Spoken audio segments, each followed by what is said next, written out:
Hello everyone, welcome back.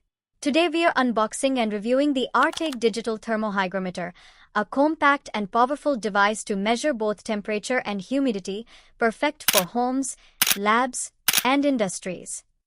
Inside the box, you'll find the RTek Digital Thermo-Hygrometer, a user manual, and a pre-installed battery with protective insulator.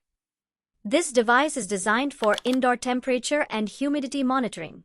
Some key features include indoor temperature display in degrees Celsius or degree Fahrenheit, humidity display 10% to 99%, memory of minimum values for both temperature and humidity, clock and date display with 12 hours, 24 hours format, alarm clock and hourly alarm functions, easy one-touch unit conversion, degrees Celsius, degree Fahrenheit.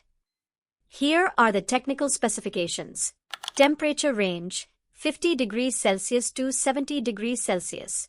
Resolution, 0.1 degrees Celsius vertical bar accuracy, plus or minus 1 degree Celsius. Humidity range, 10% to 99% RH.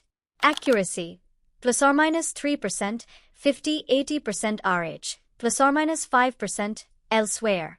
Sampling time, every 10 seconds. Size, 9 x 9 x 1 cm vertical bar weight, 120 grams. Using the RTek Digital Thermo-Hygrometer is simple. 1. Open the battery cover, remove the insulator, and turn it on. 2. Use the mode button to switch between clock, date, and alarm. 3. Press ejective to adjust values like time and alarm settings. 4. Use the minimum button to view the highest and lowest recorded temperature and humidity.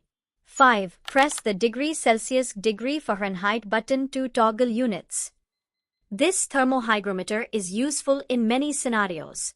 Homes and offices for comfort monitoring. Pharma and labs ensuring controlled environments. Warehouse and cold storage avoiding product spoilage. Greenhouses and agriculture maintaining ideal humidity for plants. Electronic storage preventing moisture damage. So that was the RTek Digital Thermo-Hygrometer, compact, accurate, and versatile. If you found this review helpful, don't forget to like, share, and subscribe for more product insights. Thanks for watching.